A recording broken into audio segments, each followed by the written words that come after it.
Okay, I'm here watching on Disney the JD Vance and Tim Walz debate. And next to me, I've got my phone doing my live reaction, watching the debate.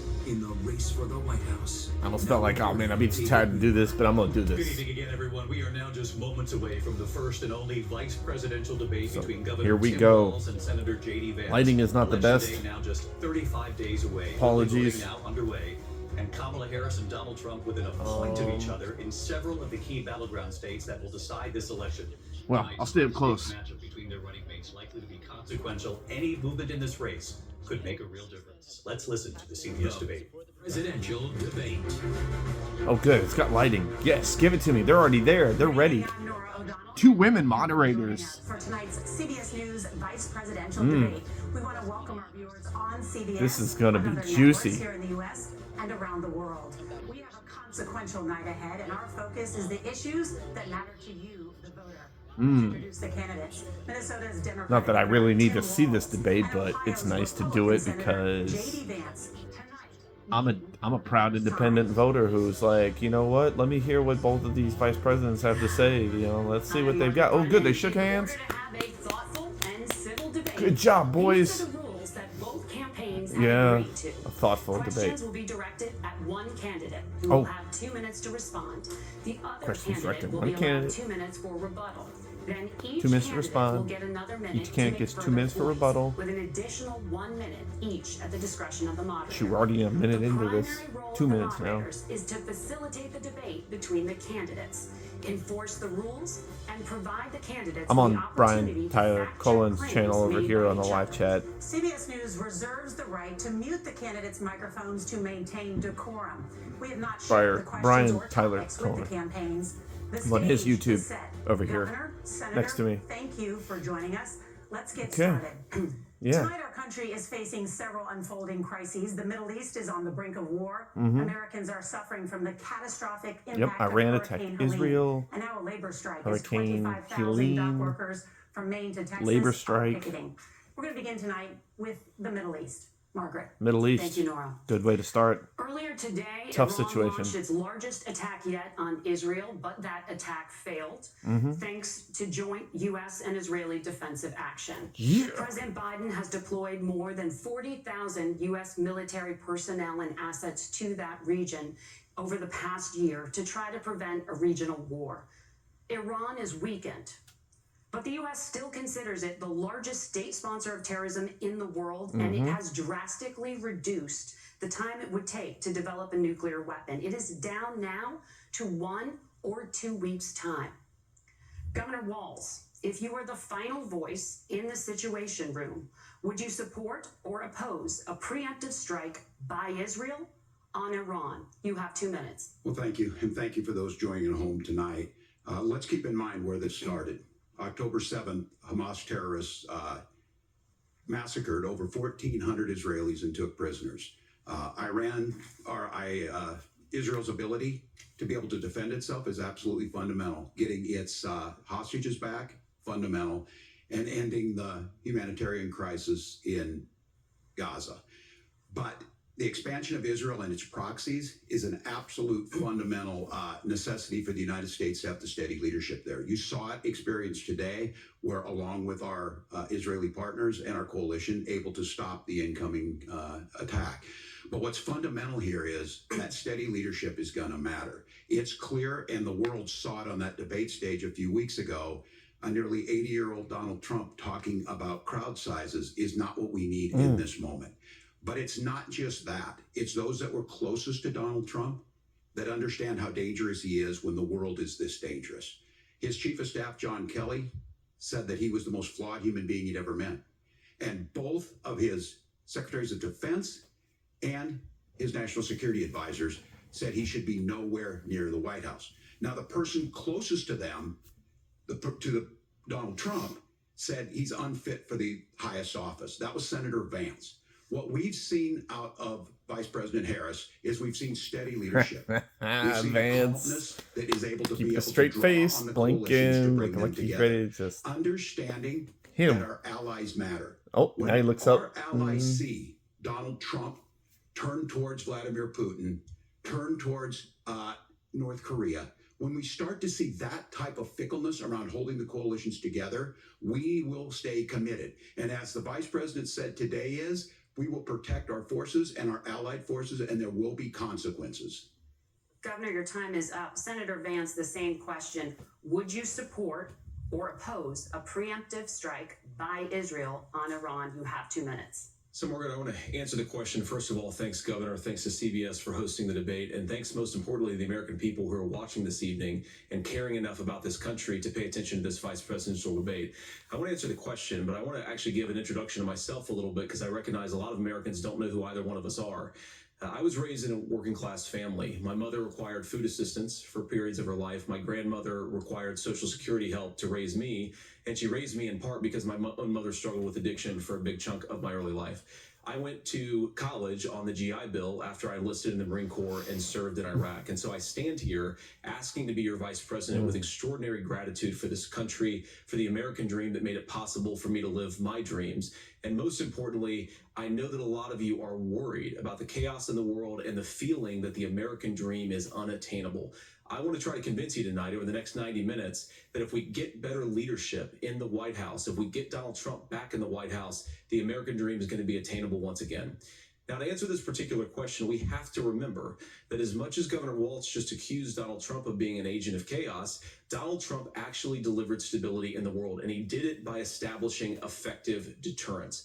People were afraid of stepping out of line. Iran, which launched this attack, has received over $100 billion in unfrozen assets thanks to the Kamala Harris administration. What do they use that money for? They use it to buy weapons that they're now launching against our allies, and God forbid, potentially launching against the United States as well. Donald Trump recognized that for people to fear the United States, you needed peace through strength. They needed to recognize that if they got out of line, the United States global leadership would put stability and peace back in the world. Now, you asked about a preemptive strike, Margaret, and I want to answer the question. Look, it is up to Israel what they think they need to do to keep their country safe, and we should support our allies wherever they are. Waltz is taking notes. Comment section over here is like, yeah, they're like, it's not a good sign when the teacher's taking notes, referring to Tim Walz. Do you care to respond to any of these allegations? Well, look, Donald Trump was in office. We'll sometimes hear a revisionist history, but when Donald Trump was in office, it was Donald Trump who we had a coalition of nations that had boxed Iran's nuclear program in, the inability to advance it. Donald Trump pulled that program and put nothing else in its place. So Iran is closer to a nuclear weapon than they were before because of Donald Trump's fickle leadership. And when Iran shot down an American aircraft in international airspace, Donald Trump tweeted, because that's the standard diplomacy of Donald Trump. And when Iranian missiles did fall near U.S. troops and they received traumatic brain injuries, Donald Trump wrote it off as headaches. Look, our allies understand that Donald Trump is fickle. He will go to whoever has the most flattery or where it makes sense to him. Steady leadership like you witnessed today, like you witnessed in April. Both Iranian attacks were repelled. Our coalition is strong, and we need the steady leadership that Kamala Harris is providing. Senator Vance, the U.S. did have Well a diplomatic said. deal Well with Iran said. to temporarily pause parts of its nuclear program, and President Trump did exit that deal. He recently said, Yeah, Vance just did 5 answer days the ago, question, the but U.S. must now make a diplomatic did deal spew a with lot of Iran because the consequences opinions. are impossible. Waltz spit a Did lot he of make a mistake? facts. You have 1 So minute. Well, first of all, Margaret, diplomacy is not a dirty mean, word, but I think that's not even something about Governor bashing Walz Trump, said is just quite extraordinary. You yourself facts. just I said mean, Iran is as close to a nuclear weapon mean, today as they have ever been. that's all Trump ever And does Governor is Walz, tweet. you blame Donald Trump. Who has been the vice president for the last 3.5 years? And the answer is your running mate, not mine. Donald Trump consistently made the world more secure. Yeah, now, we she talk was the about vice president, the Kamala. sequence of events Yes. that led us to where we are right now, and you can't ignore October the 7th, which I appreciate Governor Walz bringing up. But when did Iran and Hamas and their proxies attack Israel? It was during the administration of Kamala Harris. So Governor Walz can criticize Donald Trump's tweets, but effective, smart diplomacy and peace through strength is how you bring stability back to a very broken world. Donald Trump has already done it once before. Ask yourself at home, when was the last time, I'm 40 years old, when was the last time that an American president didn't have a major conflict break out? The only answer is during the 4 years that Donald Trump was president. Gentlemen, we have a lot to get to. Nora? Margaret, thank you. Well, Let's turn now to Vance. Hurricane Helene. The storm could become one of the deadliest on record. More than 160 people are dead and hundreds more are missing. Scientists say climate change makes these hurricanes larger, stronger, and more deadly because of the historic rainfall.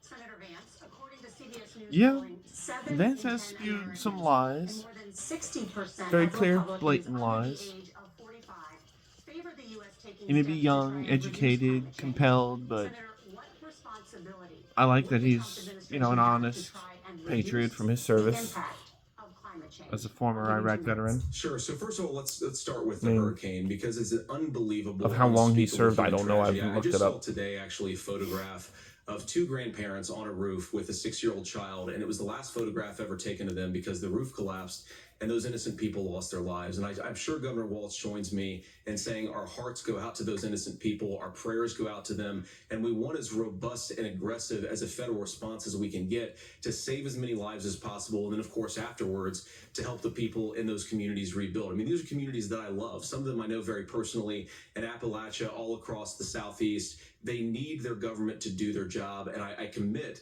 that when Donald Trump is president again, the government will put the citizens of this country first when they suffer from a disaster.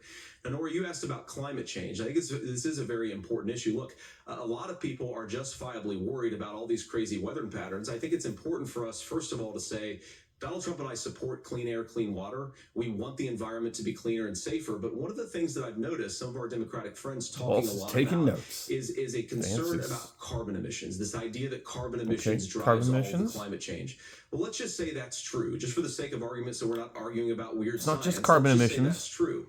Well, if you believe that, what would you want to do? The answer is that you'd want to reshore as much American manufacturing as possible, and you'd want to produce as much energy as possible in the United States of America because we're the cleanest economy in the entire world. What have Kamala Harris's policies actually led to? More energy production in China, more manufacturing overseas, more doing business in some of the dirtiest parts of the entire world. And when I say that, I mean the amount of carbon emissions they're doing per unit of economic output. So if we actually care about getting cleaner air and cleaner water, the best thing to do is to double down and invest in American workers and the American people. And unfortunately, Kamala Harris has done exactly the opposite. Governor Walz, you have 2 minutes to respond. Well, Trump didn't invest in American people when he was president his first term. Nice dreaming there, Mr. Vance. Horrific tragedy with this hurricane, and my heart goes out to the folks that are down there in contact with the governors. I serve as co-chair of the Council of Governors as we work together on these emergency managements. Governors know no partisanship. They work together to solve the governors and the emergency responders on the ground. Those happen on the front end. The federal government comes in, makes sure they're there to that we recover, but we're still in that phase where we need to make sure that they're staying there, staying focused. Now, look, coming back to the climate change issue, there's no doubt this thing roared onto the scene faster and stronger than anything we've seen. Senator Vance has said that there's a climate problem in the past. Donald Trump called it a hoax and then joked that these things would make more beachfront property to be able to invest in. What we've seen out of the Harris administration now, the Biden-Harris administration, is we've seen this investment.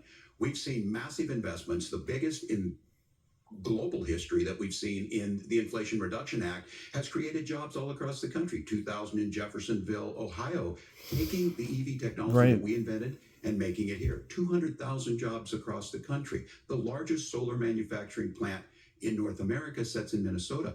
But my farmers know climate change is real. They've seen 500-year droughts, 500-year floods back to back. But what they're doing is adapting, and this has allowed them to tell me, look, I harvest corn, I harvest soybean, and I harvest wind. We are producing more natural gas and more oil at any time than we ever have. We're also producing more clean energy.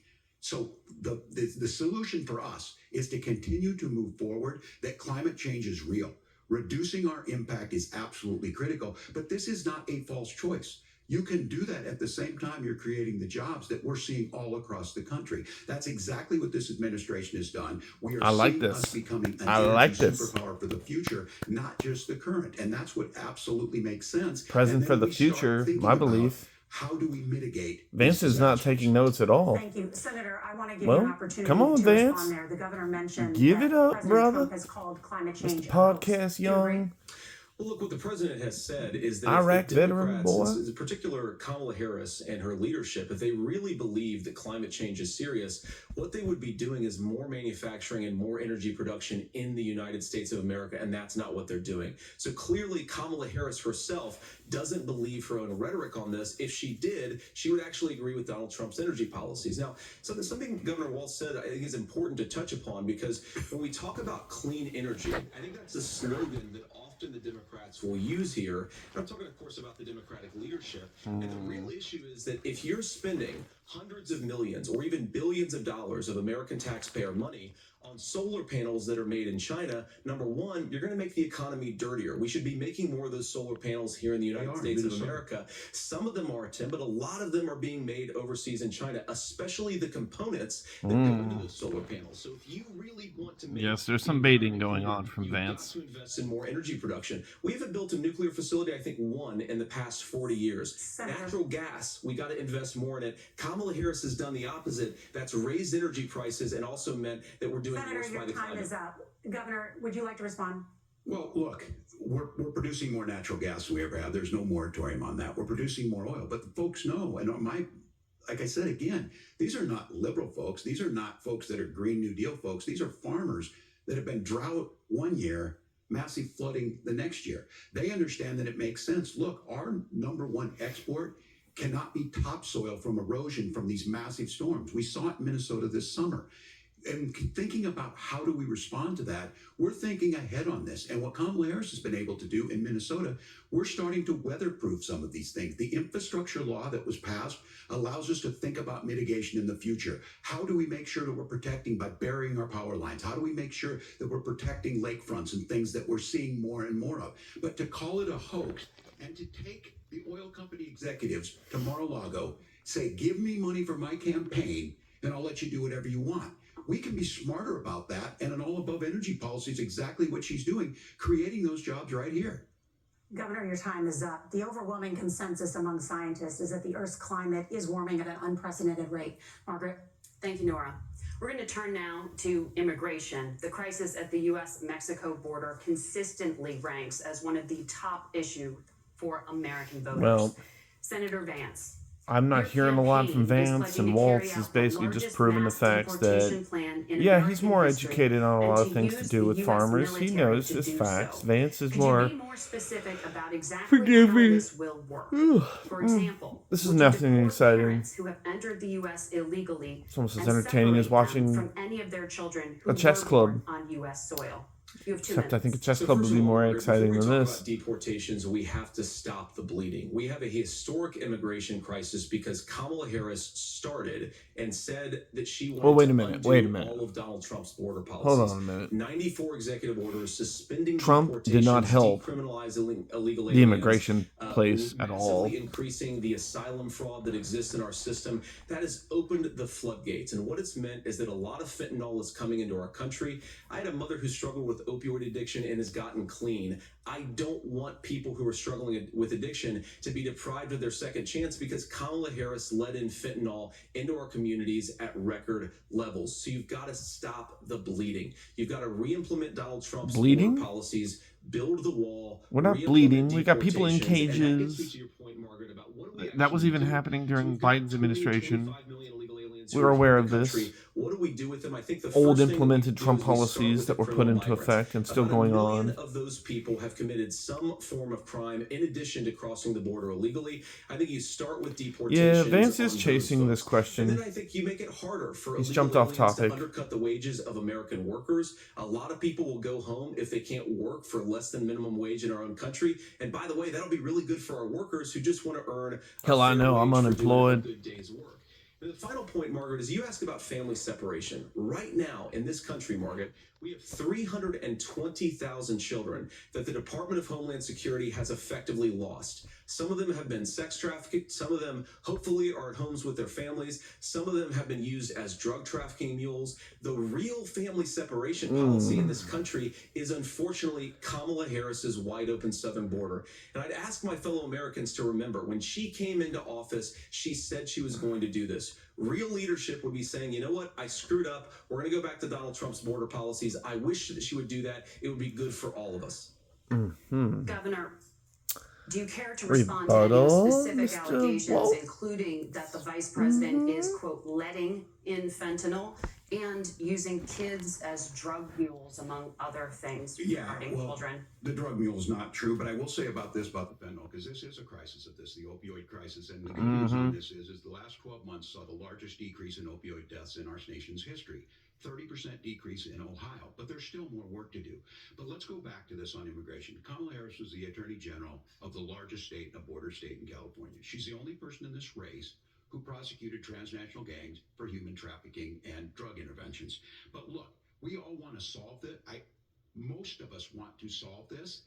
And that is the United States Congress. That's the Border Patrol agents. That's the Chamber of Commerce. That's most Americans out here. That's why we had the fairest and the toughest bill on immigration that this nation's seen. It was crafted by a conservative senator from Oklahoma, James Lankford. I know him. He's super conservative, but he's a man of principle, wants to get it done. Democrats and Republicans worked on this piece of legislation. The Border Patrol said, this is what we need in here. These are the experts. And the Chamber of Commerce and the Wall Street Journal said, pass this thing. Kamala Harris helped get there.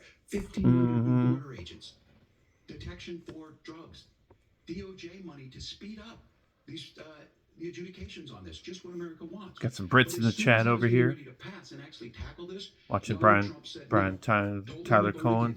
Because it gives him a campaign issue. It gives him what would Donald Trump talk about if we actually did some of these things? And they need to be done by the legislature. You can't just do this through the executive branch. So look, True that. Trump does rely too much on the executive branch. He had 4 years to do this. And he promised you, America, how easy it would be. I'll build you a big, beautiful wall, and Mexico will pay for it. Less than 2% of that wall got built, and Mexico didn't pay a dime. But here we are again, 9 years after he came down that escalator, dehumanizing people and telling them what he was going to do. As far as the deportation plan, at one point, Senator Vance said it was so unworkable to be laughable. So that's where we're at. Pass the bill, she'll sign it. Governor, your time is Amen up. to that. Senator, Well said. will you Well separate said. parents from their children, even if Right their on, kids are Tim. US citizens? You have Right one on, minute. Tim Walz. My point is that Right we have on. massive child separations thanks to Kamala Harris's open border. And I didn't accuse Kamala Harris of inviting drug mules. I said that she enabled the Mexican drug cartels to operate freely in this country. And we know that they use children as drug mules. And it is a disgrace, and it has to stop. Look, I think what Tim said just doesn't pass the smell test. For 3 years, Kamala Harris went out bragging that she was going to undo Donald Trump's border policy. She did exactly that. We had a record number of illegal crossings. We had a record number of fentanyl coming into our country. And now that she's running for president, or a few months before, she says that somehow she got religion and cared a lot about a piece of legislation. The only thing that she did when she became the vice president, when she became the appointed border czar, was to undo 94 Donald Trump executive actions that opened the border. This problem is leading to massive problems in the United States of America. Parents who can't afford healthcare, schools that are overwhelmed. It's got to stop, and it will when Donald Trump is president again. Senator, your time is That's up. one point of view, but that doesn't prove a fact. Waltz. Our CBS News polling, which does show that a majority of Americans, more than 50%, support mass deportations. Look, we fix this issue with a bill that is necessary, but the issue on this is what happens when you don't want to solve it. You demonize it. And we saw this, and Senator Vance, and it surprises me on this, talking about and saying, I will create stories to bring attention to this. That vilified a large number of people who were here legally in the community of Springfield. The Republican governor said, it's not true, don't do it. There's consequences for this. There's consequences. We could come together. Senator Lankford did it. We could come together and solve this if we didn't let Donald Trump continue to make it an issue. And the consequences in Springfield were the governor had to send state law enforcement to escort kindergartners to school. I believe Senator Vance wants to solve this, but by standing with Donald Trump and not working together to find a solution, it becomes a talking point. Bingo. It becomes a talking point like this. We dehumanize and villainize other human beings.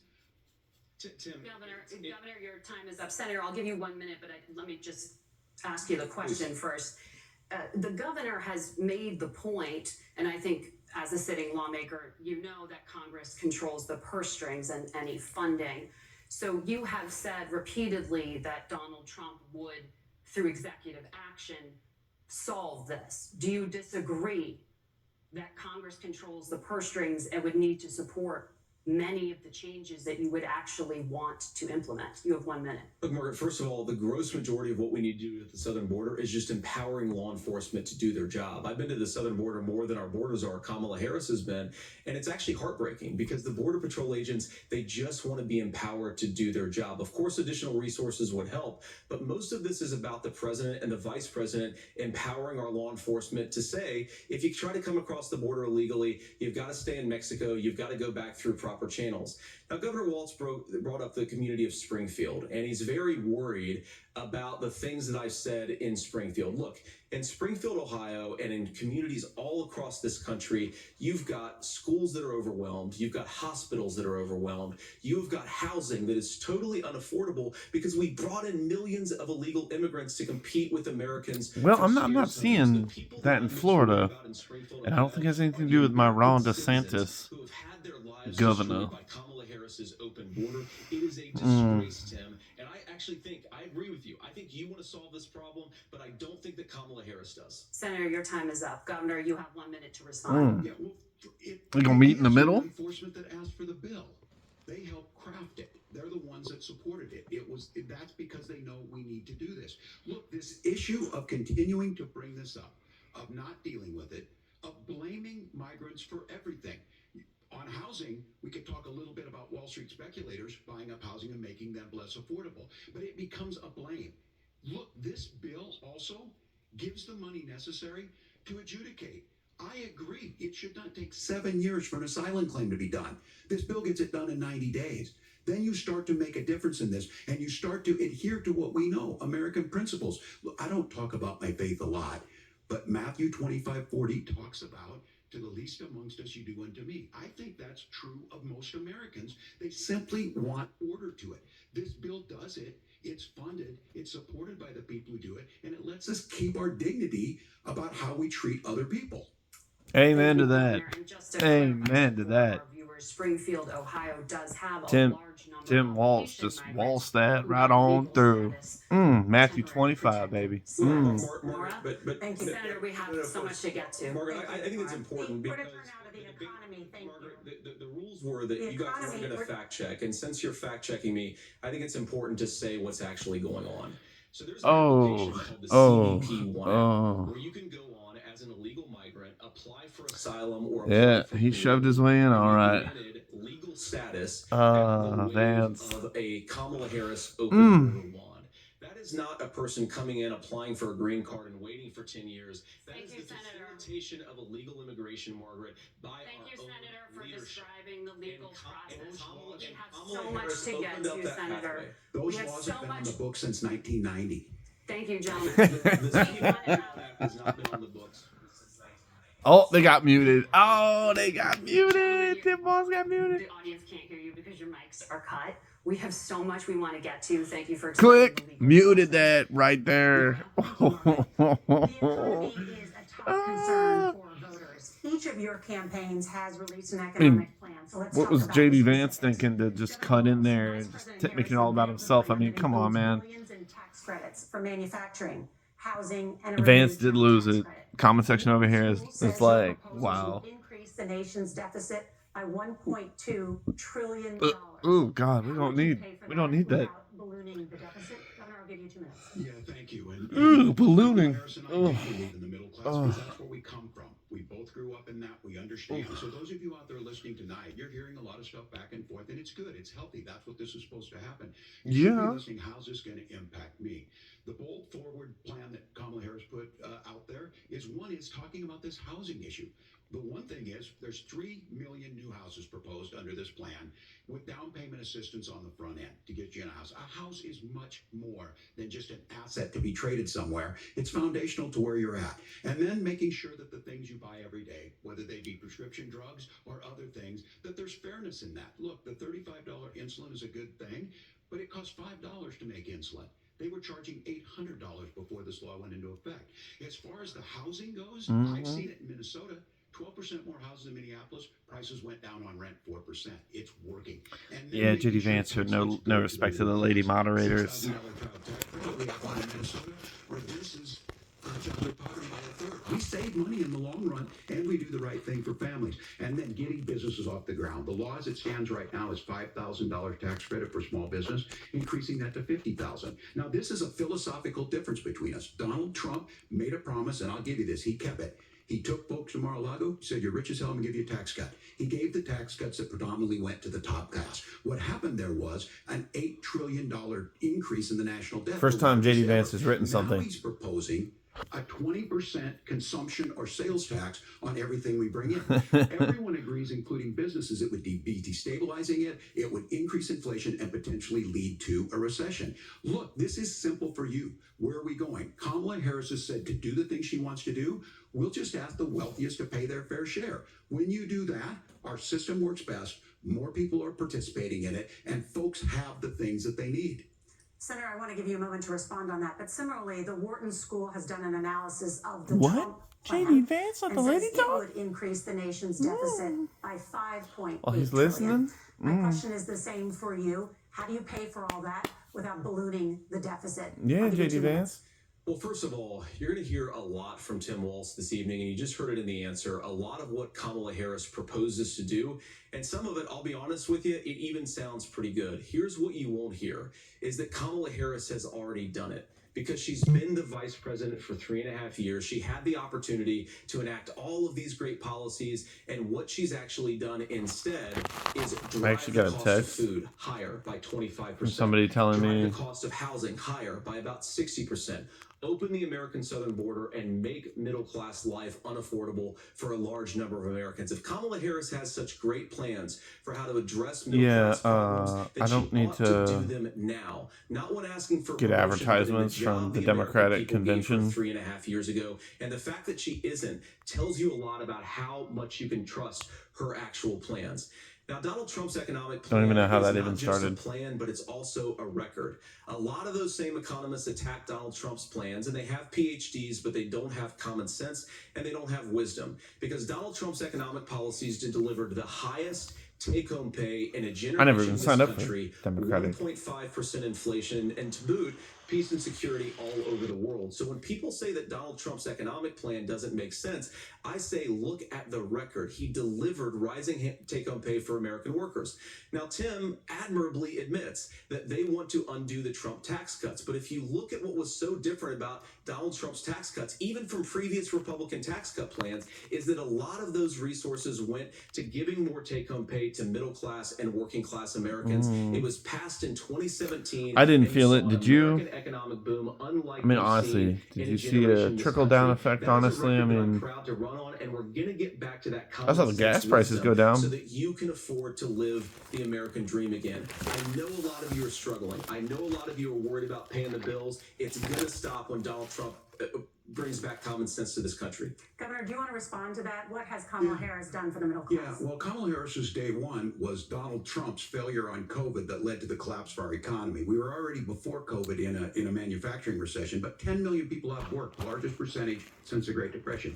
9 million jobs closed on that. That was day one. Whether it was the Infrastructure Act or other things we moved. Now, you made a question about experts, said this. I've made a note of this. Economists can't be trusted. Science can't be trusted. National security folks can't be trusted.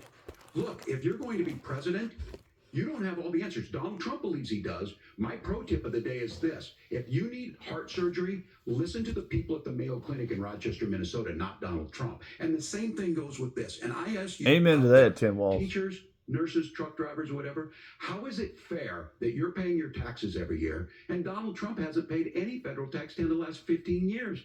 In the last year as president. That's what's wrong with the system. There's a way around it, and he's bragged about that. We're just asking for fairness in it, and that's all you want.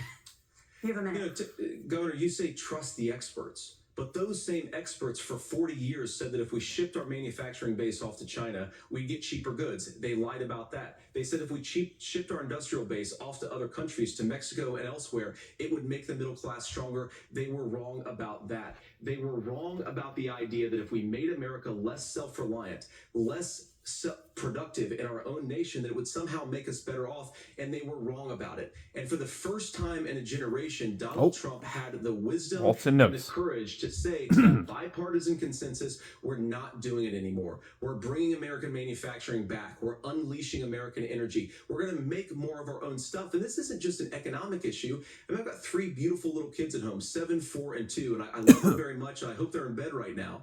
But look, so many of the drugs, the pharmaceuticals that we put in the bodies of our children are manufactured by nations that hate us. This has to stop, and we're not going to stop it by listening to experts. We're going to stop it by listening to common sense wisdom. That was a cute little thing by Vance, mentioning his kids, even though we all know, and even the comment section said it, Vance's kids will be just fine, while we, 99% middle class, will be suffering. Billionaires get tax cuts. You heard what the numbers were. Yeah, I mean... Look, I'm a union guy on this. I'm not a guy who wanted to ship things overseas, but I understand that, look, we produce soybeans and corn. Blue-collar union man. Partners. That's something that we believe in. I think the thing that most concerns me on this is Donald Trump was the guy who created the largest trade deficit in American history with China. So the rhetoric is good. Much of what the senator said right there, I'm in agreement with him on this. I watched it happen too. I watched it to my communities, and we talked about that. But we had people undercutting the right to collectively bargain. We had right to work states made it more difficult. We had companies that were willing to ship it over, and we saw people profit. Folks that are venture capital in some cases, putting money into companies that were overseas. We're in agreement that we bring those home. The issue is Donald Trump is talking about it. Kamala Harris has a record 250,000 more manufacturing jobs just in out of the IRA. May I respond to that? Yes. So what a gentleman. That. So Oh, if you notice what Governor Walz just did, nicely done there, Vance. all, Donald Trump has to Smooth listen to the flow experts. there. Can I respond to that? The experts screwed up. He said, "Well, Donald Trump didn't do nearly as good of a job as the statistics that's a show gross that he generalization. did." So what Tim Walz is doing, and I honestly, Tim, I think you got a tough job here, because you've got to play whack-a-mole. Well, you've got to pretend that Donald Trump didn't deliver rising take-home pay, which of course he did. I have this You've got to ABC pretend that Live Donald Trump news didn't feed. deliver It's all blurry lower inflation, which on of my course he side. did. And then you simultaneously got to defend Kamala Disney Harris's buffering. atrocious economic record, which has made gas, groceries, and housing unaffordable for American citizens. I was raised by a woman who would sometimes go into medical debt so that she could put food on the table in our household. I know what it's like to not be able to afford the things that you need to afford. We can do so much better. To all of you watching, we can get back to an America that's affordable again. We just got to get back to common sense economic principles. I hope we have a conversation on healthcare then. Senator. Yeah, yeah. Thank you, Margaret. So like Vance is like saying like, I agree with Walz. He's proposing these great ideas. I just wish that Kamala was on the same board. So he's trying to kind of like show a little bit of, I guess, like showman empathy. Making consequential decisions. We want to ask you about your leadership qualities. Governor Walz, Excuse me. you said you were in Hong Kong during the deadly TNC protests in the spring of 1989. But Minnesota Public Radio and other media outlets are reporting that you actually didn't travel to Asia until August of that year. Can you explain that discrepancy? Yeah, well, and to the folks out there who didn't get at the top of this, look, I grew up in small rural Nebraska, town of 400, town that you rode your bike with your buddies till the street lights come on, and I'm proud of that service. I joined the National Guard at 17, worked on family farms, and then I used the GI Bill to become a teacher, passionate about it, a young teacher. My first year out, I got the opportunity in the summer of '89 to travel to China. 35 years ago, to be able to do that. Yeah. I came back home and then started a program. But I like the niceness. Comment section's like, we would take Tim, basketball teams, we would take baseball stop being teams, so nice. we would take dancers, and we would go back and forth to China. The issue for that was to try and learn. Now look, my community knows who I am. They saw where I was at. Look, I will be the first to tell you, I have poured my heart into my community. I've tried to do the best I can, but I've not been perfect. And I'm a knucklehead at times, but it's always been about that. Those same people elected me to Congress for 12 years. And in Congress, I was one of the most bipartisan people, working on things like farm bills that we got done, working on veterans benefits. And then the people of Minnesota were able to elect me to governor twice. So look, my commitment has been from the beginning to make sure that I'm there for the people, to make sure that I get this right. I will say more than anything. Many times I will talk a lot. I will get caught up in the rhetoric.